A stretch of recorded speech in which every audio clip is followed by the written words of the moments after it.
Muy buenas tardes. Hoy celebramos una nueva sesión de práctica notarial en la que vamos a hablar de las últimas resoluciones, las resoluciones esenciales que fueron publicadas el año 2025. Nos acompañan José Castaño Casanova y José Castaño López. Ambos son expertos en analizar las diferentes resoluciones publicadas que tanto interesan a todos conocer para el trabajo diario. Estoy seguro de que muchos de ustedes que nos acompañan ya lo hicieron en la homóloga sesión del año pasado y ya conocerán a nuestros ponentes. Son José Castaño Casanova, notario de Málaga, y José Castaño López, notario de Hospitalet de Llobregat. No se les ocultará a ustedes que son padre e hijo y que nos sentimos muy honrados un año más en que hayan aceptado compartir su tiempo y su dedicación con nosotros. En cuanto a la dinámica de la sesión, dedicaremos aproximadamente 45 minutos a la exposición y dejaremos al final, como siempre, unos 10 o 15 minutos para responder a dudas y preguntas que puedan plantearse. Estas preguntas se pueden ir formulando por escrito, escribiendo en el chat y al final yo las leeré, unas de forma individual y en su caso otras en forma colectiva en cuanto que tengan alguna temática en común. En caso de que haya muchas, como ocurrió en la última sesión, y no dé tiempo a su contestación, no se preocupen que tendrán su debida respuesta por escrito a lo largo de los días siguientes. La grabación de esta sesión, la presentación en PowerPoint que van a ver junto con los materiales adicionales se dispondrán a partir de mañana en nuestra página web, que saben que es www.fundacionnotarial.org en el apartado correspondiente. En 2, como mucho en 3 días, también estará publicado nuestro podcast Práctica Notarial para que aquellos que quieran descargarlo así lo hagan. Como siempre, les advierto que la información que proporcionamos durante esta sesión se ajusta a la legislación vigente y a la normativa aplicable a la función notarial. Ello no obstante, su contenido no sustituye el criterio de todo notario, por lo tanto, ante las dudas que puedan suscitarse, habrá que atenerse a ello. Las sesiones de formación en práctica notarial, aun siendo sesiones internas, al ser publicadas, pueden alcanzar a público ajeno. En ese caso, cualquier opinión personal debe quedar claro que queda circunscrita al ámbito de responsabilidad de la persona que lo haya omitido. Y sin más dilación, damos paso a la sesión. Muy bien. Bueno, en primer lugar, buenas tardes a todos. Muchas gracias, Raimundo, por tu presentación. Y bueno, muchísimas gracias al Consejo y a la Fundación por la oportunidad que nos dais año tras año de hacer esta presentación y este resumen de las resoluciones que esperemos que sean de utilidad para todos. Lo primero, voy a ver si puedo compartir la pantalla y pongo la presentación. Vale. Entonces voy a ir hablando y al mismo tiempo iremos pasando todas las diapositivas. En primer lugar, y de antemano pedimos perdón porque sabemos que las resoluciones son muchísimas, entonces es imposible bueno, exponerlas todas y comentarlas todas. Simplemente queremos dejar una serie de ideas claras. Para ello, los criterios principales es sintetizar aquellas resoluciones que tienen especial trascendencia en nuestra actividad diaria, en nuestra práctica notarial, estudiar los cambios de criterios que establece la Dirección General en materias clave y que ahora iremos viendo, y por lo tanto también dar algunas nociones sobre criterios prácticos que entendemos que pueden ser bueno, pues útiles en lo que es la redacción y el clausulado de las distintas escrituras, sabiendo precisamente la importancia que tiene todo esto. Entonces, en ese sentido, las cláusulas de las escrituras, cuanto más precisas y actuales sean, pues lógicamente de cara luego a su presentación e inscripción en los registros, pues plantean muchos menos problemas. Entonces, partiendo de esta base, voy a comenzar por un tema que me imagino que será conocido para todos o para casi todos ustedes, que es lo de los cambios de uso. Es un tema que voy a dedicarle varios minutos precisamente por la trascendencia, bueno, en primer lugar social que tiene, económica, y luego también por la trascendencia en cuanto a los criterios de la Dirección General. Entonces, para poder entender bien esta materia, se tiene que partir necesariamente de los antecedentes bueno, que hemos ido viendo. En primer lugar, la Dirección General equiparaba el cambio de uso de manera totalmente inequívoca y muy clara y muy precisa a lo que es las declaraciones de obra por antigüedad del 28.4 de la Ley del Suelo. Así se establecía en distintas resoluciones del año 2017, 2019 y también alguna mención en alguna resolución de 2024 con las matizaciones que ahora haré. Lo que sí que encontramos, precisamente a partir sobre todo de la resolución del 9 de abril del año 2024, es un cambio de criterio que luego se ha ido reforzando en el último año y medio en los términos que ahora veremos. Entonces, partiendo de esta base, ya sabemos que los cambios de uso suponen pues, bueno, una modificación de la naturaleza de un inmueble que generalmente pues, pasa de ser local a vivienda. Que en un primer momento, sobre estos cambios de uso, se llevaba a cabo una obra de reforma interior que implicaba su configuración como vivienda y a partir de aquí, pues una vez transcurridos los plazos de prescripción, se procedía a su regularización como si una declaración de obra por prescripción se tratase. Bueno, en primer lugar, la resolución de 9 de abril del año 2024, y perdonen que haga referencia a resoluciones anteriores, pero es necesario para poderlo comprender bien, ya viene a condicionar el cambio de uso, la admisibilidad de lo que es el cambio de uso por prescripción, a que tanto la normativa urbanística de la comunidad autónoma lo permita, como que no exista tampoco un pronunciamiento jurisprudencial en contrario. En este sentido, se viene a entender que son actos que pueden ser contrarios al planeamiento urbanístico y que lógicamente dependerá de cada comunidad autónoma. Este criterio se vino a reforzar, la resolución que he mencionado, que es del País Vasco, se vino a reforzar con una resolución de Madrid del año 2024, que venía a decir la Dirección General que, bueno, pues que no cabía declaración responsable, que se tenía que ir por la vía ordinaria del 28.1 de la licencia y que dado que el cambio de uso suponía una modificación jurídica sustancial en la finca registral que podía afectar a terceros, pues en este caso no se podía entender aplicable el criterio de la prescripción. A partir de aquí, ya en las resoluciones posteriores, y particularmente una de 23 de septiembre del año 2025, publicada hace muy poquito en el BOE y en referencia a lo que es la Comunidad Autónoma de Cataluña, viene a señalar que no cabe el cambio de uso por prescripción. Viene a señalar también que se exige la licencia correspondiente o bien una declaración de innecesariedad, es decir, artículo 28.1, o bien que en este caso tendríamos que ir por la vía, bueno, pues no cabría, perdón, la vía del 28.4 y que si se entiende o se quisiera seguir esta vía sería necesaria una certificación del organismo correspondiente, que es el ayuntamiento, acerca de que han transcurrido los plazos de prescripción ordinarios. Se entiende que es un acto contrario a planeamiento, no sujeto a plazo de prescripción, y se configura también el cambio de uso como una infracción urbanística de carácter continuado. Partiendo de esta base, lo que cabe plantearse ahora es si actualmente, como consecuencia de este cambio de doctrina de la Dirección General, no se ha producido una, llámese, derogación tácita de la aplicación de la prescripción en cuanto a los cambios de uso. Por cuanto se exige una licencia, es decir, el pasar necesariamente por el ayuntamiento, o bien una certificación de ese plazo de prescripción. Sobre este tema es importante destacar que a día de hoy, si no se aportasen una o bien la correspondiente licencia o la certificación del ayuntamiento, el registro por regla general no lo va a admitir, no lo va a inscribir.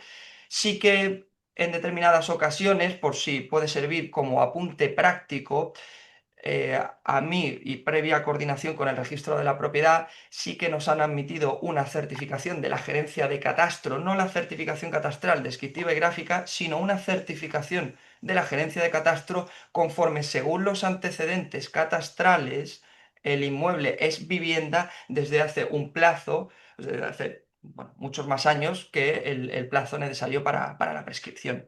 Y bueno, esto implica un reconocimiento, al menos tácito, por parte de la administración de lo que es la infracción urbanística. En fin, se trata de un cambio de criterio que desde nuestro punto de vista debe aclararse por parte de la Dirección General, por cuanto deja sin efecto el artículo 28.4 y los medios para acreditar la prescripción. Luego implica considerar que el registro de la propiedad publica estados posesorios como el uso, que no son técnicamente así. Y luego también supone en comunidades como puede ser Cataluña disociar la prescripción de las obras del uso, cuando en realidad, sobre todo en sitios como Cataluña, que se exige la cédula de habitabilidad, no cabe el uso sin una previa configuración y por lo tanto unas obras que no se puede entender prescritas unas y no prescrito el uso. Continuando ya con el análisis de las resoluciones y visto que, bueno, no nos podemos tampoco extender mucho más en esto, otra cuestión que plantea bastantes problemas son las opciones de compra con funciones de garantía, que pueden implicar un pacto comisorio prohibido por el artículo 1859 del Código Civil. La resolución es de 12 de febrero del 25 y se deniega la inscripción por cuanto la finalidad es estrictamente la de un préstamo encubierto. En este sentido, cabe recordar que la prohibición del pacto comisorio no es absoluta, así lo señala la Dirección General, pero sí que es verdad que teniendo en cuenta las circunstancias del caso, y ahí precisamente incide la Dirección General que habrá que estudiarlo caso por caso, sí que se induce que la única finalidad no es el ejercicio de un derecho de adquisición preferente, sino encubrir un préstamo. Así también recuerda algunos criterios interpretativos de los contratos, términos generales, previstos, por ejemplo, en el artículo 1281 del Código Civil, donde se señala que si las palabras fueran contrarias a la intención manifiesta o presunta de los contratantes, pues prevalecerá esta intención, como es el caso. Igualmente, se tiene que estudiar caso por caso y sí que es verdad que hay que tener en cuenta que cuando encubra exclusivamente un préstamo, una modalidad de garantía, pues la opción de compra no debe tener acceso o no tendrá acceso al registro.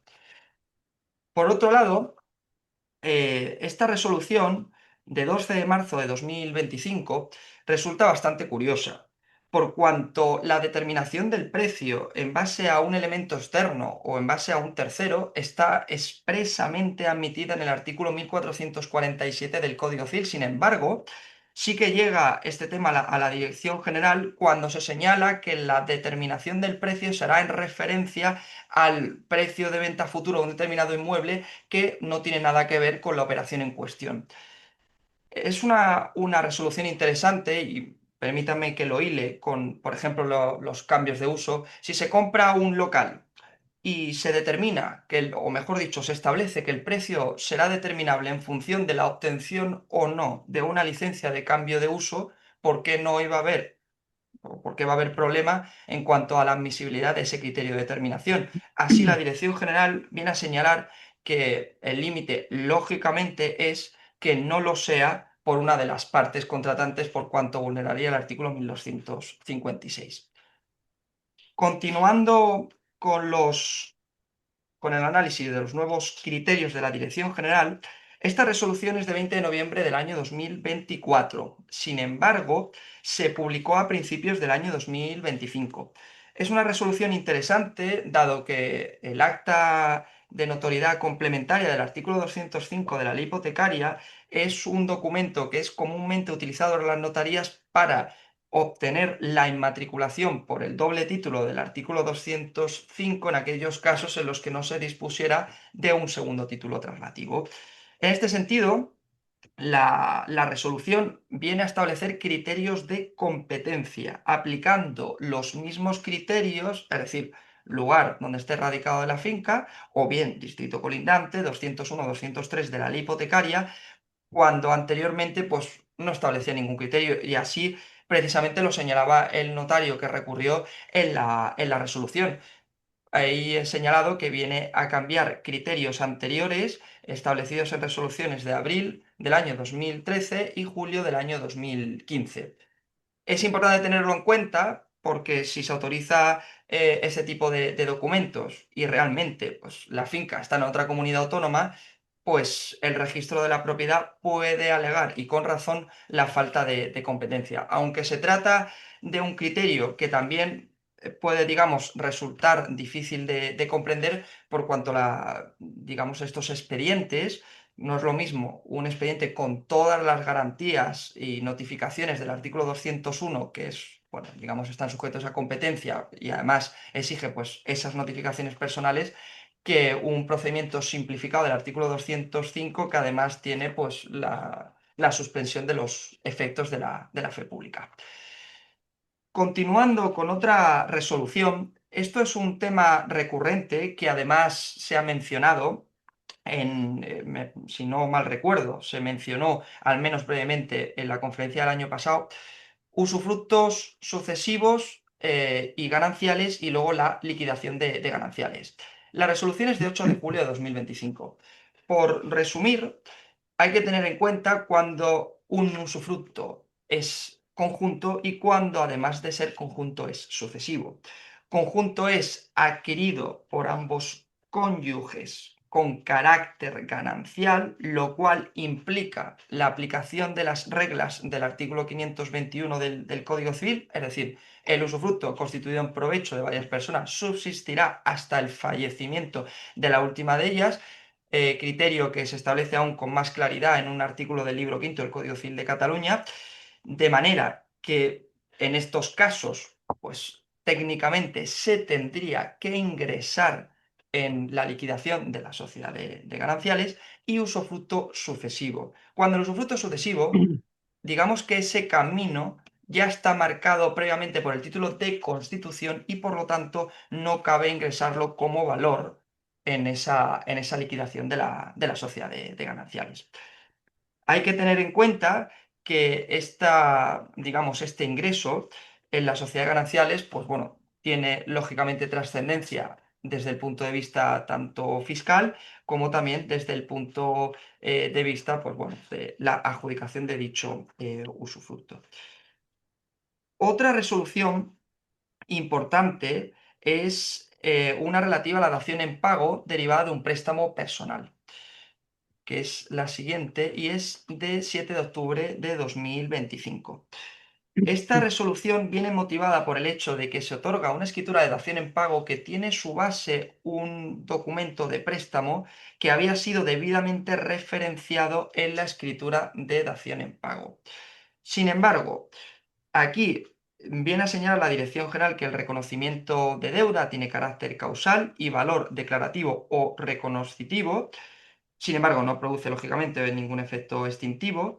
Y aquí el problema viene porque la registradora exige, en base al artículo 177 del reglamento notarial, es decir, todo lo relativo a la acreditación de los medios de pago, por cuanto es un acto traslativo, oneroso e implica, al menos en parte, una contraprestación de dinero, debe entenderse que los movimientos de fondos que originó la deuda por normativa de blanqueo deben quedar suficientemente acreditados. Sí que es verdad que la dación en pago al final implica, pues, entre comillas, una compraventa con asunción de deuda. Sin embargo, sí que se exige esa acreditación de los medios de pago. Cuestión importante a tener en cuenta, dado que sí que es verdad que por regla general estos documentos de préstamos personales quedan, digamos, limitados al ámbito puramente privado, pero sí que generan un movimiento de fondos, es decir, una transferencia con sus correspondientes cuentas de cargo y abono, y generalmente son pues debidamente liquidados en la oficina liquidadora correspondiente, es decir, aunque estén exentos, pero se llevan a liquidación. Consecuentemente, esto implica que se tengan que acreditar esos previos movimientos de pago para que no afecte a la inscripción de la escritura de dación en pago. Simplemente, antes de dar paso a mi padre, quería mencionar sobre la compraventa con precio cierto, determinado, determinable, un breve apunte fiscal. Sí que la Dirección General, lógicamente, no se mete en estos temas porque al final no tiene mayor trascendencia, porque no se trata de la cuestión objeto de análisis, pero en aquellos casos en los que el precio pues, fuese determinable a futuro, se plantea una cuestión fiscal muy importante. Señalar que tanto la ley del impuesto y su reglamento no tienen ninguna norma específica única y exclusivamente la normativa de AJD y siempre y cuando se trate de cosa pues no valuable en ese momento. Y aquí, por hacer un pequeño apunte, una posible solución sería proceder a la liquidación del impuesto por el valor de referencia sin perjuicio de que una vez quedase determinado el precio, proceder a la rectificación, a solicitar una complementaria, ya sea al alza o a la baja, y pues obtener la restitución o abonar el importe que faltará. Sin más dilación, voy a dar paso ya a la segunda parte de esta exposición, la que atañe a mi padre y a todas las resoluciones que él va a tratar. Y luego, por supuesto, cualquier cuestión, cualquier pregunta que tengan, pues estaremos encantados de resolverla.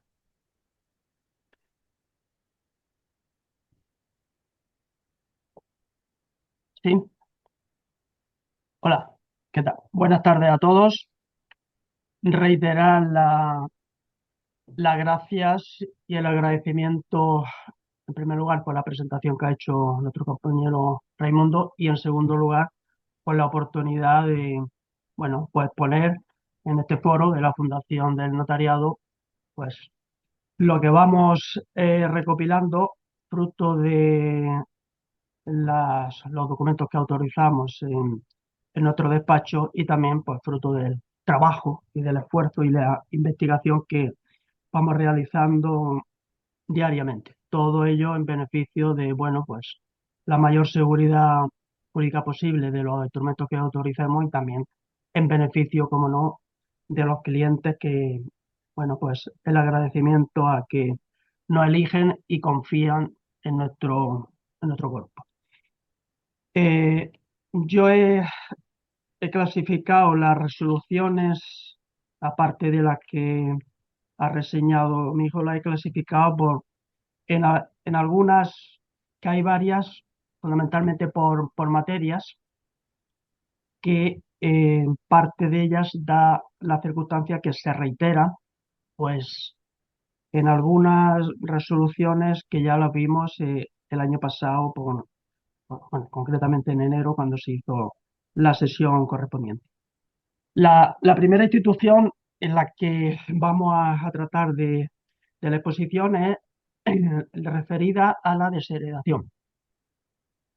Ya el año pasado tuvimos oportunidad de resaltar ahí, bueno, pues, los criterios que sigue la Dirección General en un aspecto tan susceptible, con criterios muy estrictos y muy formalistas, pero yo aprecio en las resoluciones que han salido, la última de este año, que es la de 7 de noviembre del 2025, en que se sigue incidiendo en que se incluyen cláusulas que desheredan, en esta en concreto, se decía que desheredaba a los nietos y posibles descendientes.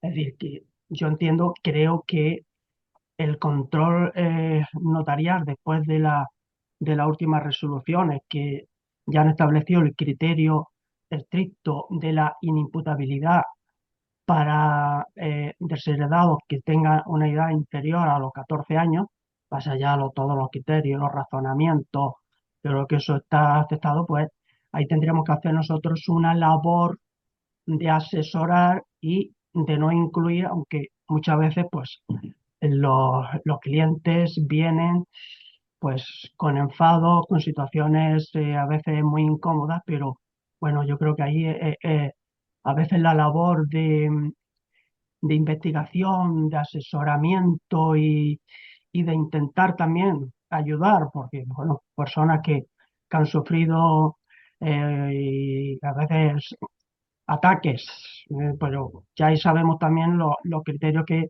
está siguiendo la Dirección General y sobre todo la jurisprudencia, y todo aquello, yo le digo muy gráficamente a los clientes, todo aquello que usted no lo tenga acreditado en una sentencia, le va a plantear muchas dificultades para que eso luego tenga pues viabilidad y pues no sea el fruto de un enfado, eh, un enfado a veces transitorio.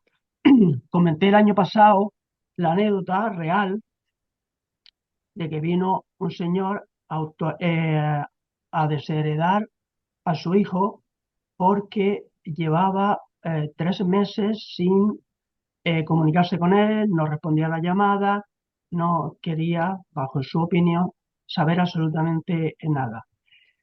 En esa situación era gente muy modesta y da un pasito más en la labor que hacemos a diario y le dije que si me podían proporcionar por favor el número de teléfono del hijo al que quería desheredar.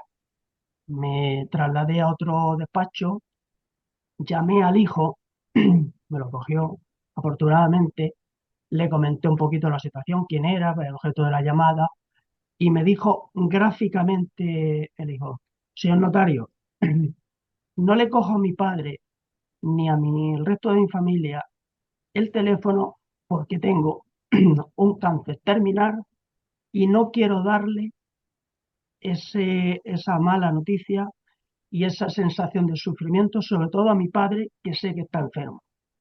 Entonces, bueno, pues si yo ahí hubiera autorizado el testamento, incluyendo la desheredación, pues habría cometido, entre comillas, una injusticia. Entonces, bueno, pues yo creo que ahí hay que apelar al buen hacer diario y, bueno, pues incluir esas recomendaciones, que en muchas ocasiones te lo justifican. Bueno, pues no hay absolutamente, teniendo en cuenta el aspecto formal, no hay ningún problema de recogerlo y plasmarlo.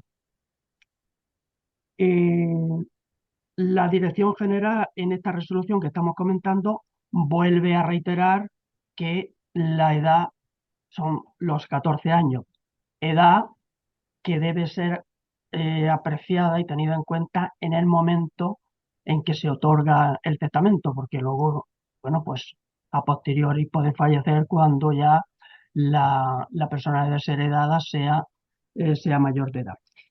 Y también recopilar, también mencionar muy brevemente también otras resoluciones que ha habido de la Dirección General, pero bueno, para tener unos parámetros del tema de la desheredación, que también ya está acreditado que la reconciliación posterior que pueda haber entre el desheredado y el resto de herederos no tiene ningún efecto si no cuenta con el consentimiento de aquellos que potencialmente los hijos del desheredado.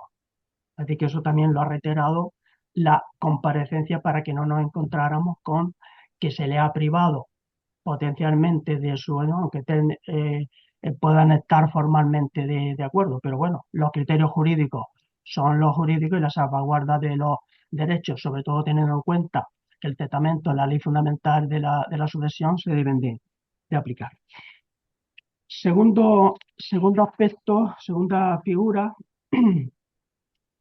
a la que me voy a referir es a una cuestión que la tenemos con mucha frecuencia, sobre todo, bueno, pues, yo donde desempeño mi actividad, Málaga, régimen de gananciales, y en esta figura sí que hay que resaltar lo que decía mi hijo al principio de el papel relevante que las resoluciones de la Dirección General y los criterios que van saliendo nos van aportando en la elaboración de los documentos públicos, porque recuerdo en un principio, bueno, hace ya muchos años, yo ya casi vamos para 39 años de actividad, al principio cuando te venían a enfocar o ver en los que estaban casados en régimen de gananciales que el bien o parte del bien tuviese carácter privativo, no teníamos otra opción que canalizarlo por el artículo 1324 con los efectos del 9.5 de reglamento hipotecario, que yo ya más de una ocasión lo he tenido en esto. Ahí la Dirección General ha ido elaborando una doctrina que de hecho yo tengo ahí, mañana se podrá subir a la plataforma, de las tres estipulaciones que incluyo en estas escrituras, diciendo el razonamiento, la justificación fehaciente, que es lo último que ha establecido la Dirección General de la Procedencia del Dinero, y luego, también hecho muy importante, el que se dejan a salvo siempre en las acciones que puedan corresponderle a los terceros y a los legitimarios. Es decir, que lo que, bueno, pues se está diciendo ahí, bueno, ya se le advierte de los indudables efectos de que de ellos se van a determinar, pero si especificamos esa procedencia fehacientemente, ya sea porque ha vendido un inmueble anterior, ya sea porque te proceda de una donación que te han realizado, o porque te ha tocado la lotería o cualquier otro caso, aunque la lotería ya también habría ya su duda, pero bueno, sí que tenemos que justificarlo. Y yo, luego, cuando me vienen para el otorgamiento de este tipo de escritura pública, si no hay documentación y es o escritura pública o algún documento que te justifique de manera indubitada, no entro en la autorización de esas escrituras que luego en la práctica nos dan mucho juego. Tercer aspecto que está, yo entiendo que es una cosa, que la referencia a la nota simple informativa a efectos de inmatriculación.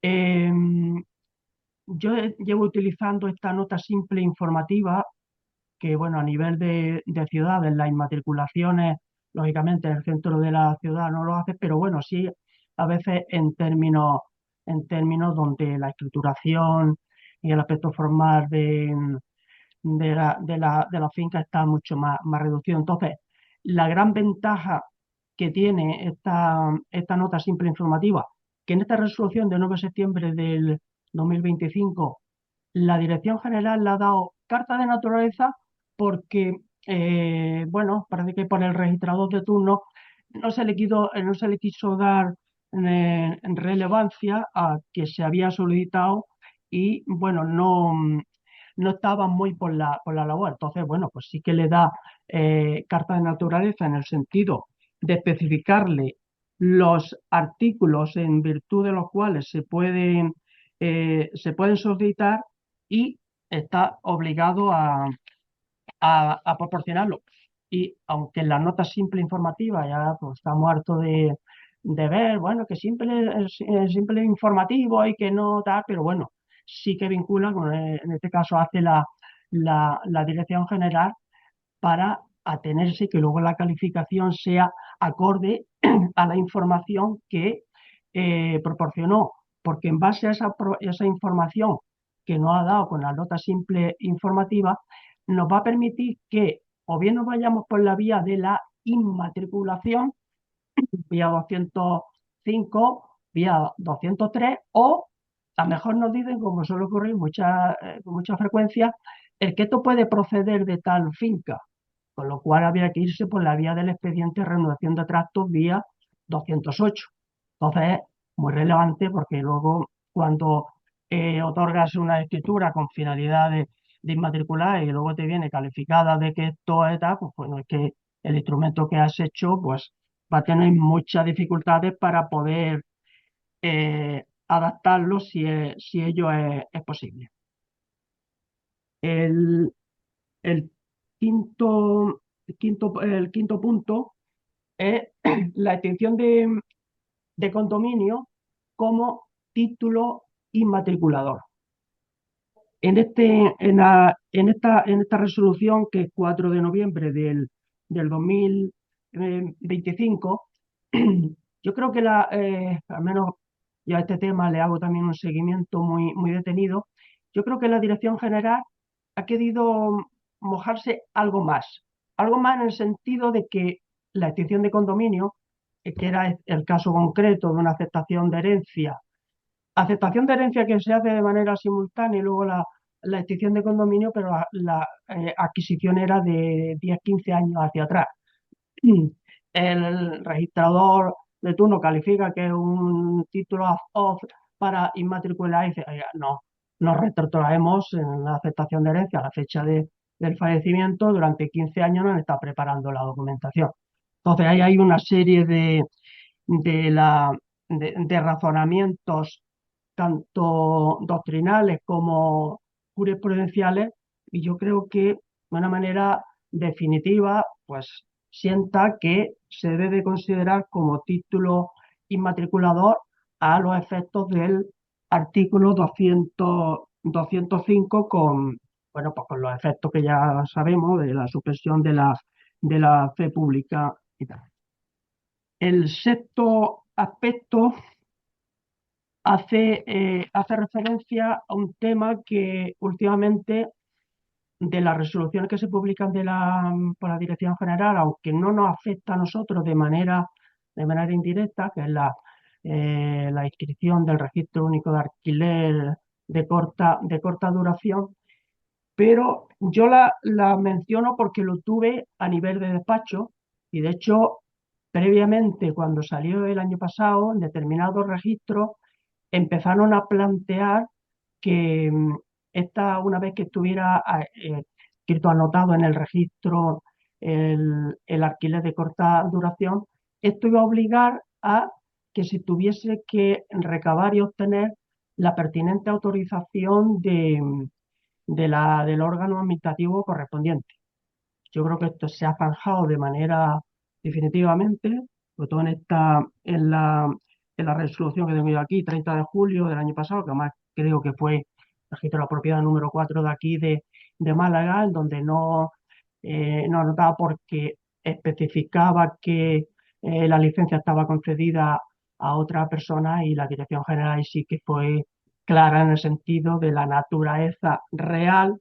Eso se ha concedido al inmueble, y en consecuencia, si se mete, que ya pues lo estamos teniendo todos los días en el despacho, para otorgar escritura a título honroso, título lucrativo de estos inmuebles que tengan esa referencia, no nos va a plantear absolutamente ningún problema. El séptimo punto, aunque yo creo que me he saltado antes, me he saltado el 4.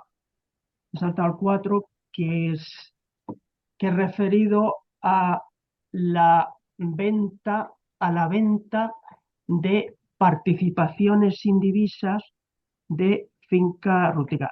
Esta es del 13 de noviembre, aunque se ha publicado ya hace muy poca fecha. La traigo la resolución a colación porque volvemos a incidir en el caso concreto de esta resolución. Se vendía una finca de 3.000 y pico metros que infringía claramente la unidad mínima de cultivo de la zona. Saben que hay ya establecido por términos municipales cuáles son las unidades mínimas de cultivo.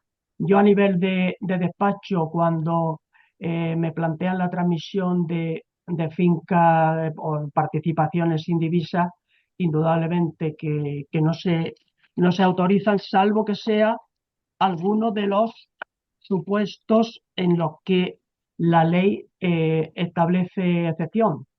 En primer lugar, que se trate por sucesión morticausa. En segundo lugar, que sea una participación que ya esté inscrita en el registro de la propiedad, las cuales no van a plantear ningún problema. Aquí, en este aspecto, también me gustaría resaltar que ya, y eso lo comentamos el año pasado, el supuesto concreto en donde una escritura de segregación, bueno, era de segregación o de venta de segregación, incluso con licencia del propio ayuntamiento, eh, la registradora denegó la inscripción, y la Dirección General lo confirmó, dado que se había comprobado que la finca resultante tras la segregación no cumplía la superficie establecida por la legislación de las unidades mínimas de cultivo. Con lo cual, yo creo que ahí sí que tenemos de tener todas las precauciones y todos los requisitos, y yo creo que la vía para generar seguridad jurídica es coordinarlo con los correspondientes registros de la propiedad que nos van a dar toda la información y ver si se puede o no, porque la finca resultante pues esté por encima o por debajo de la unidad mínima de cultivo. Bueno, seguimos, perdón por esa omisión, seguimos lo siguiente, que es la venta por por sociedades que están en concurso de acreedores. Ahí se plantea una gran eh, cuestión o cuestiones doctrinales referidos a, yo me voy a centrar fundamentalmente en dos puntos, porque ya vamos con la hora, son y 41.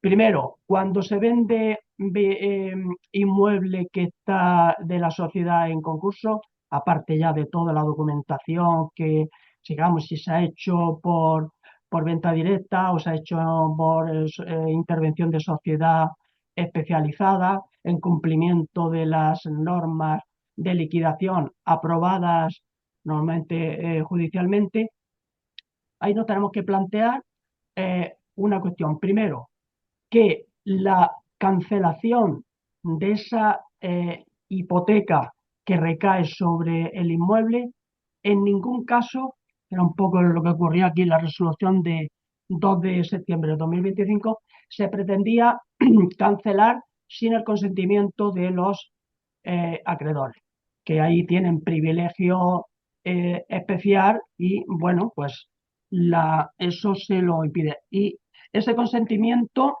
normalmente, el tráfico ordinario suelen comparecer la sociedad o la entidad titular del crédito, cobra simultáneamente, otorga la escritura de cancelación del inmueble, con lo cual ya se adquiere.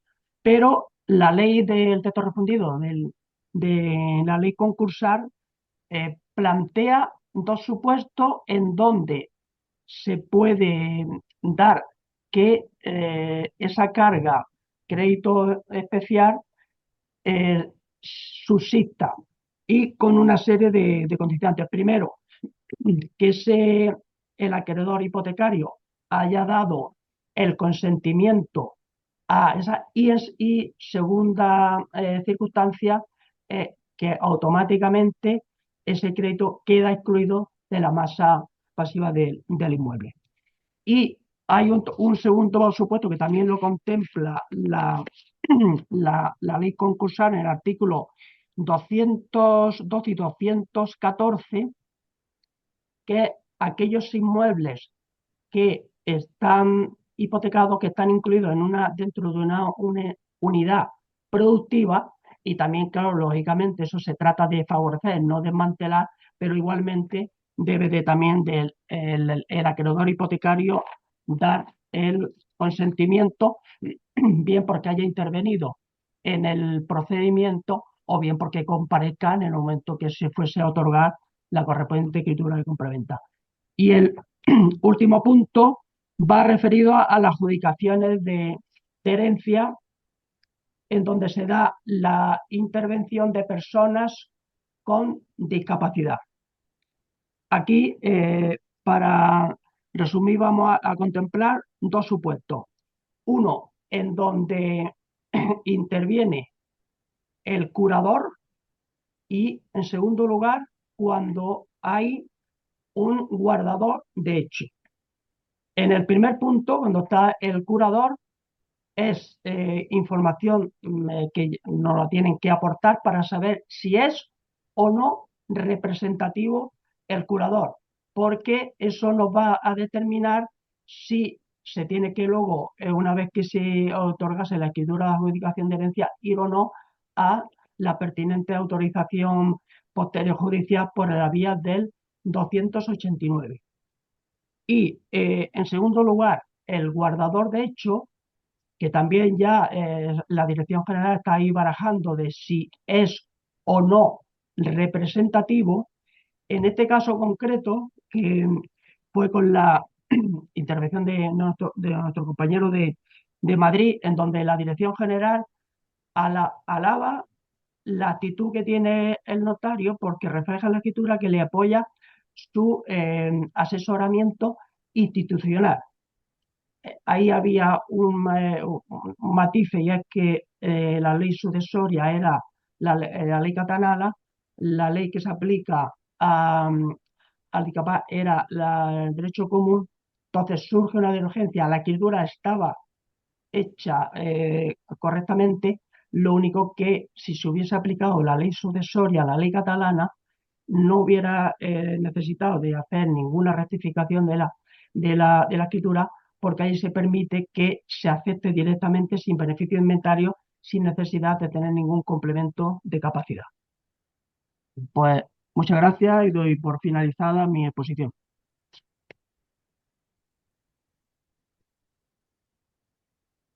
Muchas gracias, José Castaño Casanova, José Castaño López. Muy interesante la explicación. Es un trabajo que alguien a menudo nos tiene que hacer para recordarnos lo que es la nueva resolución, es la nueva doctrina acuñada por la Dirección General a lo largo del año. Y insisto que muchísimo, un profundo agradecimiento por parte de la Fundación. Preguntas hay pocas. La verdad es que se ha formulado una en relación a la resolución sobre la desheredación y dice, buenas, Luis Aros lo pregunta, buenas, sobre la desheredación, ¿es ampliable por equiparación al mayor de 14 años si el hijo con un grado de discapacidad física agravada por los años que necesita requiere de ayudas extraordinarias para mejorar su calidad de vida? Mm, Perdón, a ver, no he entendido la... La pregunta es, dice, en materia de sederación, ¿es ampliable por equiparación al mayor de 14 años si el hijo con un grado de discapacidad física agravada por los años que necesita requiere de ayudas extraordinarias para mejorar su calidad de vida? A ver, Bueno, por, la Dirección General ha establecido el límite en los 14 años para que tú puedas desheredar a un hijo o a un nieto. No entiendo el alcance de que sea mayor, porque se aplique el grado de discapacidad, si le afecta o no, no, no, no trato. no, entiendo que no tendría sentido predicar una desheredación de un discapaz tampoco, con lo cual no, sí, Que si se no, puede desheredar a una persona con discapacidad. ¿No? Entiendo que el fundamento último de la pregunta es ese, ¿no? parece que sí. Bueno. Bueno, Evidentemente, yo creo que aquí habría que acudir un poco a lo que, bueno, que había comentado mi padre, la regla general, que son los 14 años como edad mínima, y luego un poco lo que ha dicho la Dirección General en diversas resoluciones, ¿no? Que es básicamente la idea de la imputabilidad. Es decir, hasta qué punto se le puede imputar al desheredado ese comportamiento que da origen a la desheredación. ¿Puede una persona con discapacidad que se le ha modificado judicialmente la capacidad ser desheredada? ¿Por qué no? En tanto esa persona pueda haber cometido ese comportamiento que da origen a la desheredación, ¿por qué no? Pero sí bueno, que es verdad que no se pero, trata específicamente este tema. pero claro, ahí habría que también matizar, ¿no? Si, claro, primero que habría que tener ahora ya incapacitación no la tenemos. ¿Qué medidas de apoyo, qué situación, qué patología tiene Sí, claro. esa persona? Porque si es fundamental para que sea, tienes que tener conciencia de ser imputable, es decir, conciencia de que te haya, claro, si tiene una edad de 5 años, aunque tenga 24, aunque creo que se ha dicho algo de algún impedimento físico. Si es un impedimento físico, no entiendo. Ahora, si es un impedimento psíquico, pues yo creo que habría que aplicar que no puede ser imputable o no se te puede imputar esa actuación porque no eres consciente de lo que has hecho o has dejado de de hacer hacer. para que se te pueda incluir, que en el sentido de que estés bien desheredado.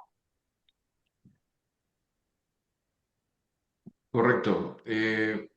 Se ha planteado una segunda, Ignacio Carpio, después de agradecer la exposición, plantea en materia de discapacidad en la sucesión, si es posible la aceptación sin beneficio de inventario para evitar la autorización judicial, dado que no hay deudas en la herencia. Bueno, tendríamos que ver qué medida de apoyo tiene.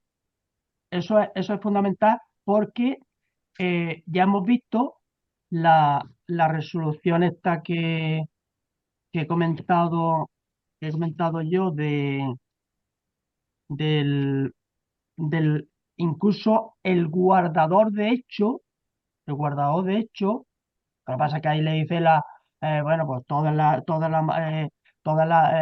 matizaciones, pero habría que ver en qué figura estamos. Lo mismo que antes hemos dicho, a ver, la curatela es representativa o es asistencial. Si es asistencial, en función, hay una de las resoluciones que se trata ahí, no lo admite porque además no lo admite porque tenía que hacer la hermana como curadora, aunque fuera asistencial, tenía intereses contrapuestos, aparte que había unos legados, que ahí se complicaba. Pero en principio, si hay grado de discapacidad, yo entiendo que el 289 no lo salva nadie. Salvo que tuviéramos una curatela que no sea asistencial y ver qué grado y ver si se adjudica por mitad y en preciso. Se decía que no había deudas, ¿no? En el supuesto concreto que no había, Sí, sí, que no había deudas. que no había Mm. deudas. Pero claro, no podemos desconocer la potencialidad que da el que tú aceptes pura y simplemente. Ves que también metes a la persona en el grado de discapacidad que tenga en la responsabilidad que eso conlleva. Entonces yo creo que hay que aceptar. La dirección general yo creo que ahí va avanzando, va facilitando, pero claro, vamos a tener que tener la documentación, qué grado de discapacidad tiene, cuáles los antecedentes. En el caso este concreto de la resolución, había un grado de discapacidad que eso influye en que la persona sujeta a curatela era por cuestiones estrictamente económicas, no volitivas, con lo cual ese punto lo admite la Dirección General como la actuación correcta. Sin embargo, luego la escritura tiene el problema porque hay intereses contrapuestos.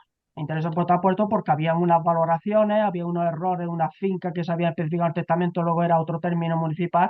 Y entonces, todas esas decisiones que tenía que tomar la curadora iban intereses y además que tenía que hacer valoraciones porque le dejaba, entonces todo eso iba en contradicción. Entonces, por ahí decae la escritura por esos aspectos, por los intereses contrapuestos. Muy bien.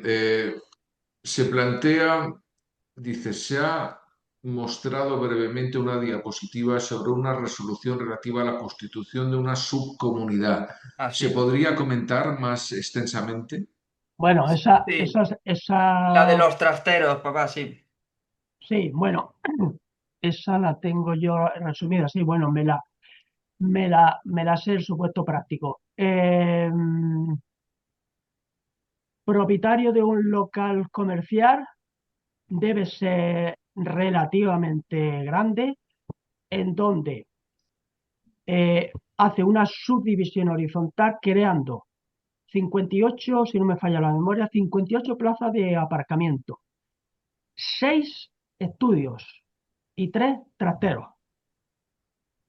Todo ello lo hace sobre la base de una simple declaración responsable. La dirección general, bueno, lógicamente el registrador dice que no está de acuerdo, que se necesita directamente se va a licencia del ayuntamiento, porque la modificación de conjunto urbanístico por la vía del 26.4, porque, aunque eso esta mañana lo hemos estado comentando, no se crea formalmente más elementos, pero sí dentro de un elemento crea usted 70 fincas registrales. Y eso, pues bueno, llama poderosamente la atención.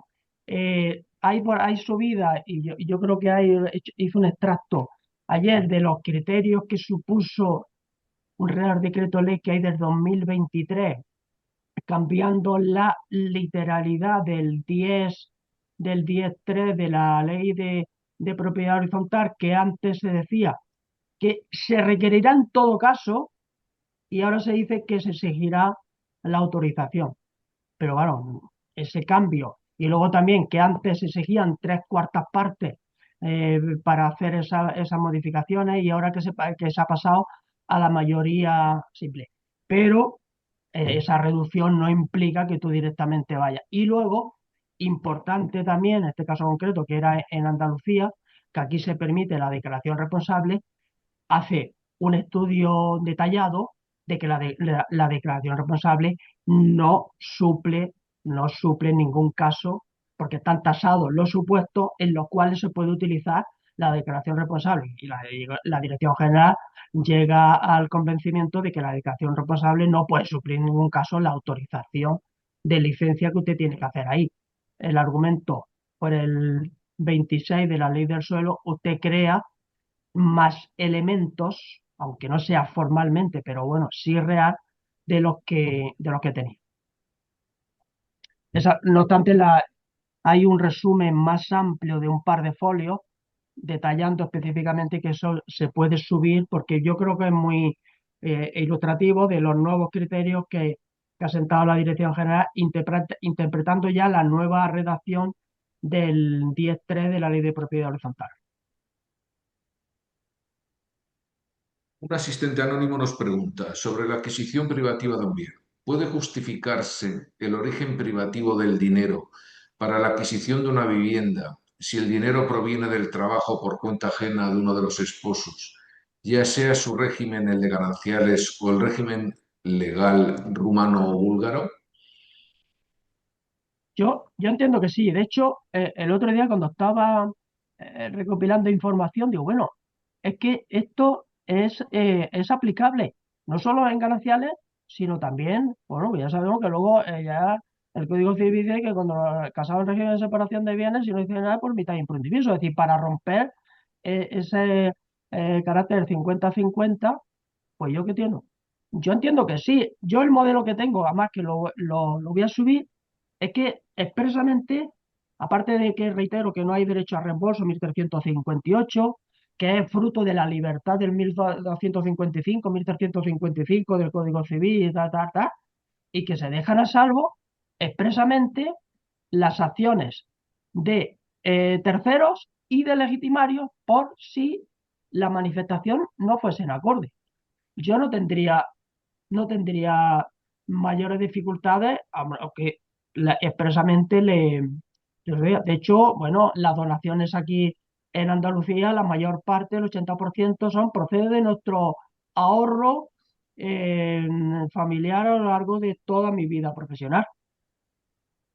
Yo no tendría problema, sí que les advertiría, si ustedes están haciendo aquí y luego a posteriori tienen un problema, ya sea, llámese fiscal o ya sea de tercero, pues bueno, pues si esto se lo impugnan, usted tendrá que aportar las pruebas pertinentes para poder justificar la veracidad.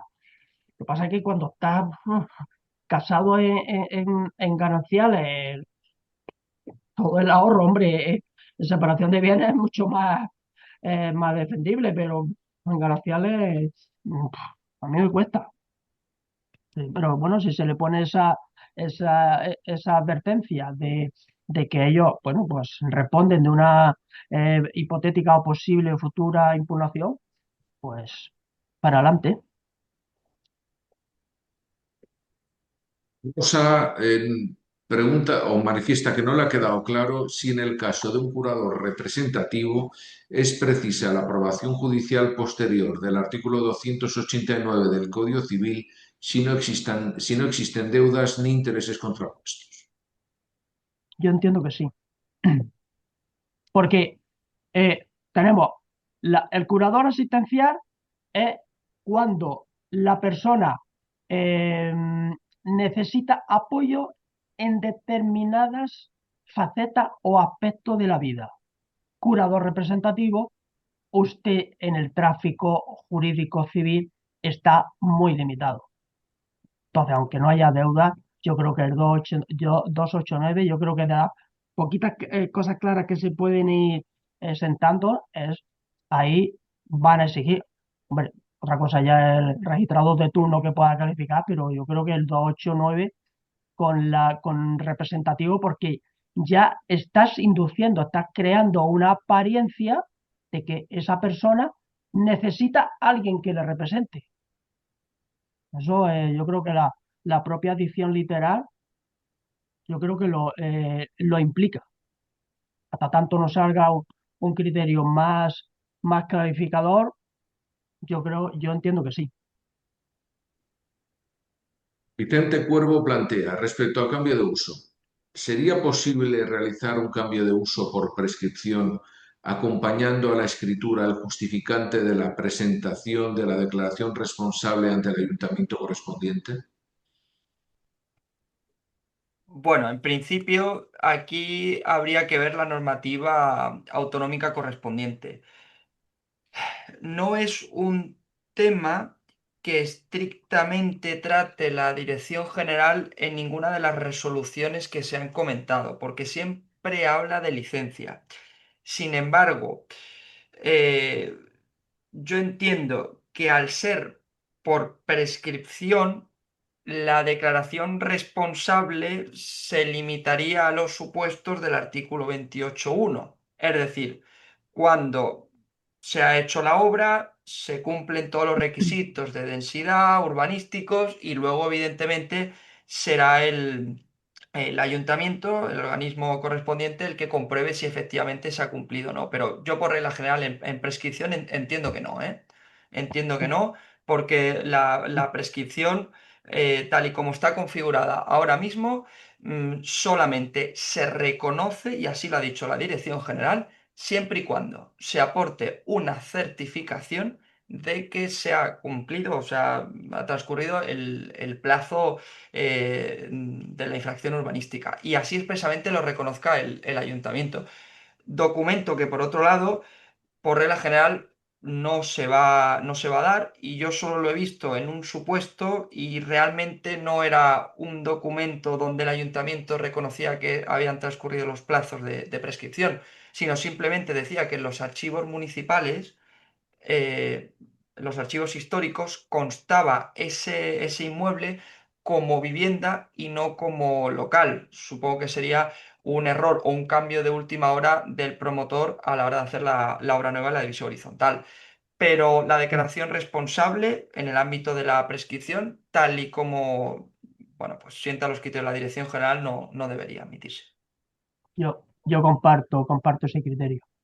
Creo que no, aparte, como tú muy bien has apuntado, habría que ver la normativa. Yo creo que si ahora ya con los criterios de la resolución del País Vasco, de Madrid, de Barcelona, todo Mm. se reconduce, aunque con la novedad de la de hoy, que habrá que ver por dónde va, a que el cambio tiene que estar con licencia, no es un supuesto, la declaración de responsable no puede estar por encima, es decir, no puede suplir la licencia. Si es licencia, es licencia. La Entonces, licencia. tiene usted que hacer previamente solicitar la licencia. Y luego ya, bueno, pues si quiere, a posteriori de declaración responsable sobre la base de la licencia que cumplió los requisitos, pero yo Sí, no lo veo. de Y creo, hecho, sí, efectivamente suele ser así. primero la aportación de la licencia y luego siempre la facultad de la administración del ayuntamiento de comprobar que las obras se han efectuado dentro de los términos de la licencia. Claro, y luego se me está ocurriendo hay otro dato básico, y es que cuando hay responsable, cuando hay declaración responsable, los técnicos de las respectivas gerencias de urbanismo tienen que ir a visitar y comprobar que se ha ejecutado con arreglo a licencia. Y aquí, entonces sí que meteríamos al cliente en En un un lío, problema, en un porque problemón, porque entonces ahí sí que sí se si tú presentas interrumpe la la declaración responsable, prescripción. primero te interrumpe la prescripción o te toman a partir de ese momento y te abren expediente. Y, no lo veo, no lo veo. Sí, es que al final se configura como una infracción continuada. Entonces el problema es el inicio del cómputo. Por lo tanto, el Esa, inicio del cómputo, según los nuevos criterios de la Dirección General, se reconduce al momento en que el ayuntamiento tenga conocimiento de la infracción. Y bajo este prisma, la declaración responsable no cabe. Entonces es lo que o haría, licencia o lo que la haría, certificación. le estarías diciendo al ayuntamiento, pues venga usted y haga conmigo lo que quiera, porque se lo estoy poniendo formalmente todos los requisitos, estoy alegando la prescripción y efectivamente el criterio de la dirección general, que no se entiende mucho, que es la infracción continuada, pues está continuada, aunque usted lleve 15 años, que Sí. eso urbanísticamente de otro punto de vista, con el 28.4 estaría prescrito, pero ateniéndonos a los últimos criterios, aquí no hay Sí. prescripción. Entonces me No, abre usted no la se base entiende. para que yo Realmente no se vaya entiende. y actúe y le abra expediente. Claro, de hecho, y ya por introducir un matiz, realmente cuando se hace una declaración de obra por prescripción del 28.4, una edificación se inscribe como vivienda, vivienda unifamiliar aislada en un terreno, se inscribe como vivienda y no se entra en consideraciones del uso, de si se ha estado utilizando o no como vivienda. No se entiende por qué en un mero cambio de uso sí se entra en esta consideración de la infracción continuada.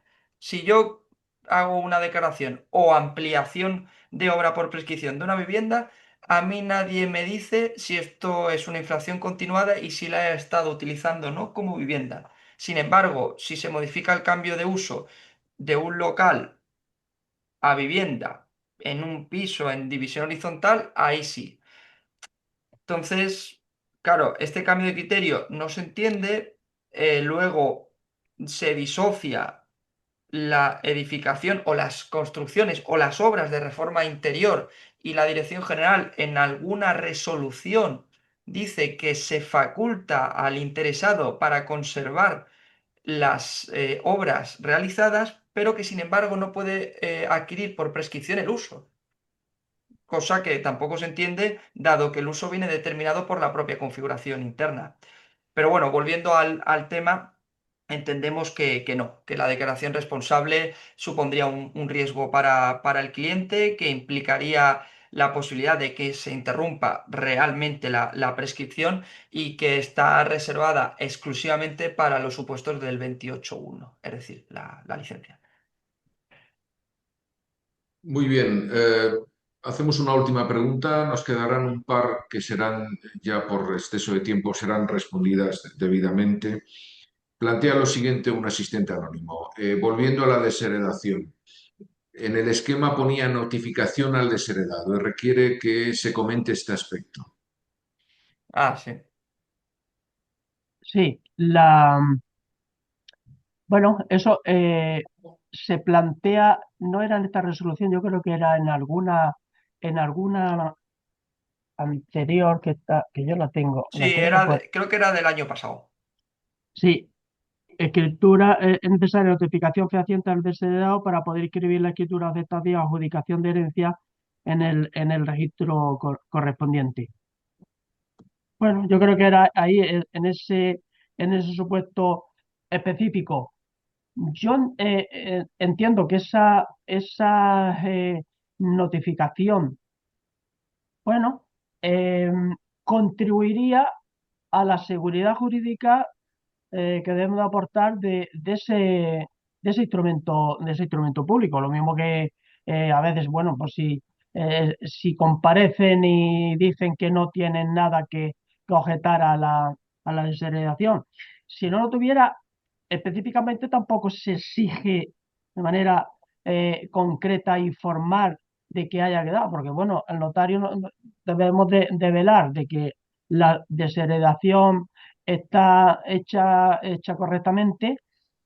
Se otorgará la correspondiente escritura pública que quiere dar un paso más y notificarlo porque te lo exijan, porque a lo mejor esa finca va a ser objeto de transmisión y lo realiza, pues bueno, pero formalmente no tenemos ningún criterio legal donde diga, pues bueno, pues se le tiene que hacer esa notificación en concreto. Es como yo lo interpreto. Yo creo que ahí lo hizo con el objeto de fortalecer en el supuesto específico concreto la escritura que se había otorgado. Bueno, con ello damos por acabada vuestra ponencia. Os agradecemos, reitero el agradecimiento a ambos por vuestra dedicación, por la claridad en la exposición y por la solución a las preguntas que se nos han ido planteando.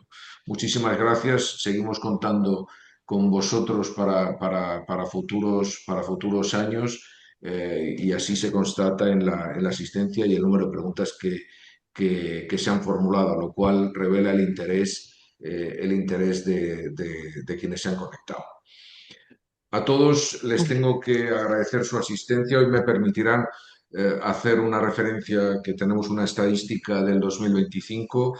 Las 11 sesiones que se plantearon, saben que en agosto no existe, ha implicado unas casi 10.000 visualizaciones, 9.813 en concreto, de las cuales 2.294 son inscripciones y 7.519 repartidas entre YouTube y podcast.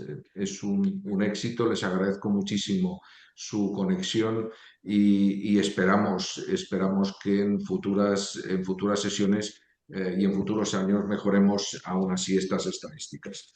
No me queda más sino convocarles para la próxima práctica, que será el 13 de abril. El título es Identificación de indicadores de riesgo y comunicaciones de operaciones al OCP, al órgano centralizado de prevención de blanqueo. Los ponentes serán Mariano García Fresno, que es el jefe de la unidad de análisis del OCP, y las consultoras Carmen González Carballal y Ana Ramos Benítez. Hasta entonces, muchísimas gracias. Estupendo. Pues muchas Muchísimas gracias. gracias. Seguiremos trabajando y investigando para Muchas estar gracias a al todos día. Muchas los gracias. asistentes y nada, esperemos que haya sido de utilidad y seguiremos recopilando y estudiando las resoluciones. Gracias. Muy bien. Gracias.